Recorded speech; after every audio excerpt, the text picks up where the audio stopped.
Assalamualaikum warahmatullahi wabarakatuh. Perkenalkan nama saya Indra Naudi Siregar, BP 1910843017. Sebelumnya saya berterima kasih kepada Bapak Ibu pembimbing dan penguji yang telah berkenan untuk menonton video presentasi saya terkait proposal penelitian saya. Sebelumnya saya juga berterima kasih kepada pembimbing saya yang telah membimbing saya dalam pembuatan proposal penelitian saya ini, yaitu Bu Kusdarin SIP MPA dan Pak Dr. Hendrik Koeswara SIP MSOC SC.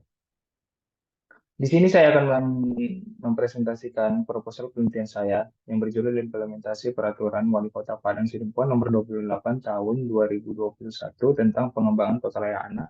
Studi klaster perlindungan khusus. Di sini saya akan menjelaskan tiga bab dari proposal penelitian saya. Yang pertama yaitu pendahuluan, dan bab kedua yaitu tinjauan pustaka, dan bab ketiga yaitu metode penelitian. Pada bab satu untuk latar belakang, sebagai generasi penerus, keberadaan hak anak dalam suatu negara sangatlah penting, sebagaimana yang diatur dalam Konvensi Hak Anak, bahwa setiap anak mempunyai hak untuk hidup, tumbuh, berkembang, mendapatkan perlindungan, dan berpartisipasi.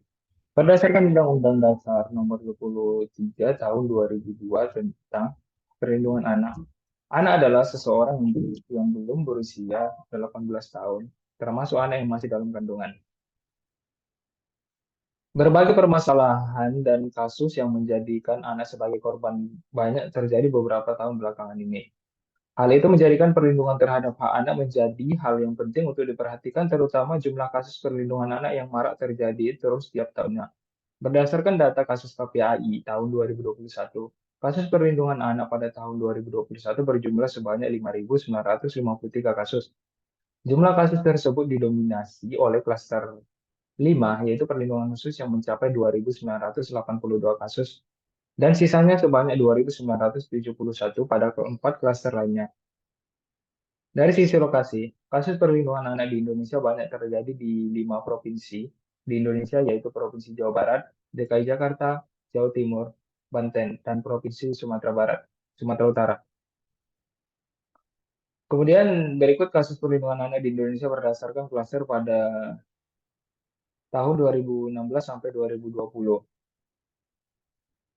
Pada tabel tersebut terlihat bahwa kasus perlindungan hak anak sejak tahun 2016 selalu didominasi oleh klaster perlindungan khusus. Hal tersebut menjadikan bahwa klaster perlindungan khusus menjadi klaster yang menjadi perlu untuk lebih diperhatikan oleh pemerintah.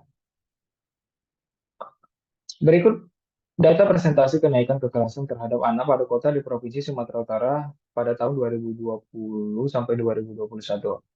Pada tabel tersebut terlihat bahwa angka kekerasan pada anak di Provinsi Sumatera Utara mengalami peningkatan yang cukup tinggi di beberapa kota. Dari seluruh kota di Provinsi Sumatera Utara, persentase kenaikan angka kekerasan tertinggi terjadi di kota Tanjung Balai yang mengalami kenaikan kasus mencapai 257%.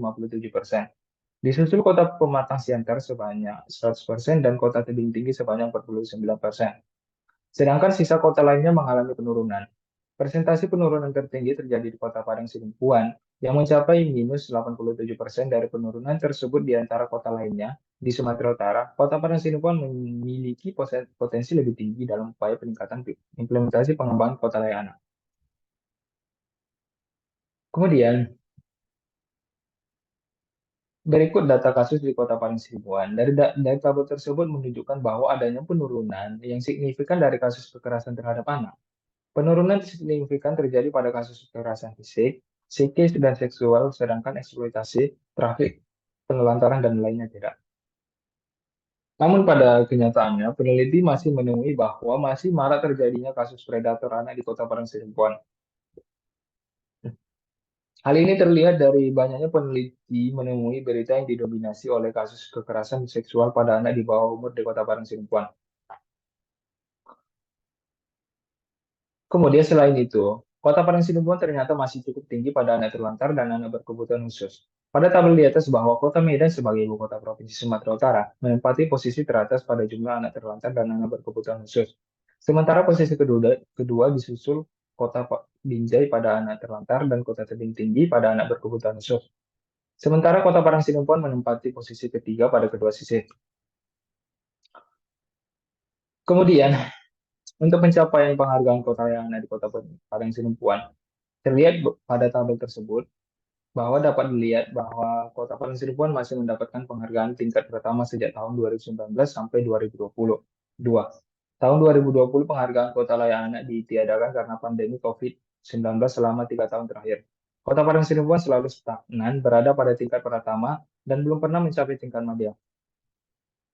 Kemudian untuk rencana kebutuhan pendanaan program pengembangan Kota Layak Anak Padang Sidempuan tahun 2021 sampai 2023. Pada tabel tersebut terlihat bahwa pendanaan tersebut disesuaikan dengan target nilai KLA Kota Padang Sidempuan tiap tahunnya. Sedangkan untuk pendanaan perlindungan khusus cenderung stagnan dan sangat jauh berbeda dari pendanaan untuk pemenuhan hak anak. Hal itu dikarenakan pada program hak anak menaungi 4 klaster lainnya. Namun pada kenyataannya perlindungan khusus menjadi klaster yang sangat perlu diperhatikan apalagi melihat dari kasus hak anak yang didominasi klaster perlindungan khusus. Hal itu membuktikan bahwa sebenarnya perlu adanya peningkatan sumber daya pendanaan pada perlindungan khusus. Seperti yang disampaikan dalam wawancara dengan Kabit Perlindungan Anak sebagai berikut. Anggaran untuk kota layak anak sangat penting sebenarnya, apalagi untuk perlindungan khusus. Di perlindungan khusus itu paling banyak terjadi pelanggaran hak anak. Seharusnya perlu adanya peningkatan anggaran pada klaster perlindungan khusus. Kemudian Kabit Perlindungan Anak DPPA juga mengatakan bahwa tingkat kecenderungan agen pelaksana dalam melakukan implementasi pengembangan kota layak anak sudah cukup paham dengan perannya masing-masing. Namun pada kenyataannya masih terjadi kurangnya koordinasi dari beberapa implementer pada gugus tugas kota layak anak terkait perannya masing-masing, termasuk pada klaster perlindungan khusus.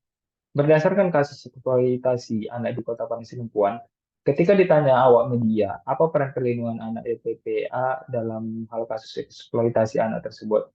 Kabit Perlindungan Anak menjawab, kami tidak bisa jawab karena itu urusan Dinas Pendidikan dan Dinas Tenaga Kerja. Berdasarkan hal tersebut mengindikasikan bahwa masih kurangnya pemahaman dan koordinasi antar beberapa implementer pada gugus tugas pengembangan kota layak anak di Kota Parangsinimpuan. Kemudian untuk rumusan masalah yaitu bagaimana implementasi peraturan Wali Kota Parangsidempuan nomor 28 tahun 2021 tentang pengembangan kota layak anak pada studi klaster ke perlindungan khusus.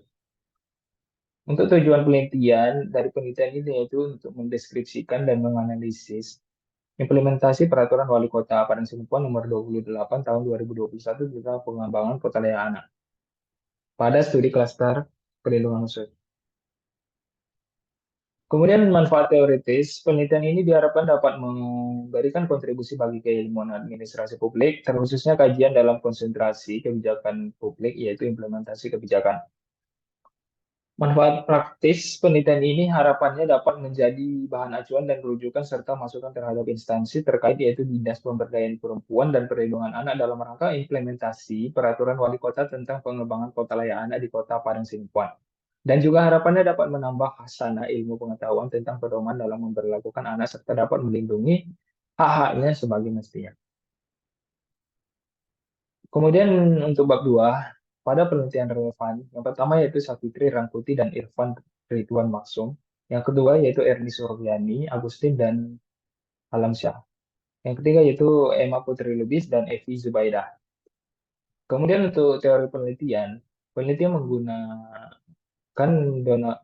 teori Donald van Meter dan Karl van Horn dengan variabelnya yaitu standar. Yang pertama standar dan sasaran kebijakan. Yang kedua yaitu sumber daya. Yang ketiga yaitu komunikasi antar organisasi terkait dan kegiatan pelaksana. Yang keempat yaitu karakteristik organisasi pelaksana. Yang kelima yaitu lingkungan sosial dan ekonomi dan politik. Dan yang keenam yaitu disposisi pelaksana. Berikut skema teori dari Donald van Meter dan Karl van Horn. Kemudian berikut skema pemikiran dari penelitian ini.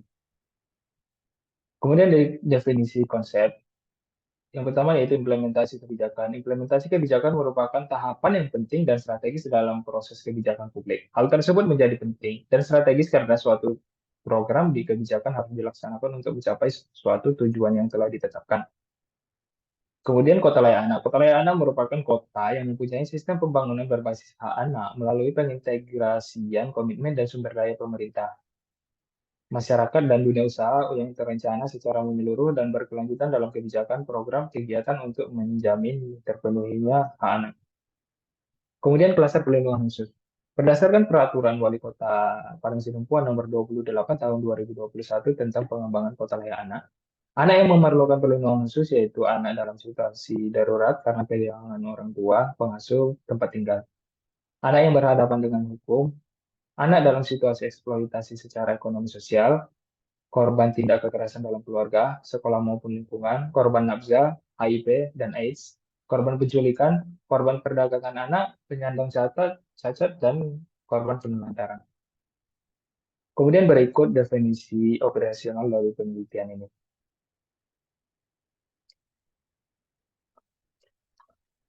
Kemudian untuk bab 3 pada metode penelitian, yang pertama yaitu pendekatan penelitian. Penelitian ini menggunakan pendekatan kualitatif deskriptif. Yang kedua yaitu teknik pengumpulan data dengan cara wawancara, observasi, dan dokumentasi. Yang ketiga yaitu teknik pemberian informasi menggunakan purposive sampling. Kemudian peranan peneliti yaitu sebagai alat utama karena peneliti yang terlibat langsung dalam pengumpulan data agar penelitian dilakukan efektif dan hasil yang didapatkan valid. Kemudian untuk proses penelitian diawali dengan pengurusan surat izin penelitian. Kemudian peneliti melakukan observasi awal dan wawancara dengan pihak yang terkait dengan permasalahan yang diteliti. Selanjutnya, peneliti mengumpulkan dokumen-dokumen sebagai referensi atau penunjang penelitian ini untuk memperkuat temuan di dalam lapangan untuk mendapatkan hasil.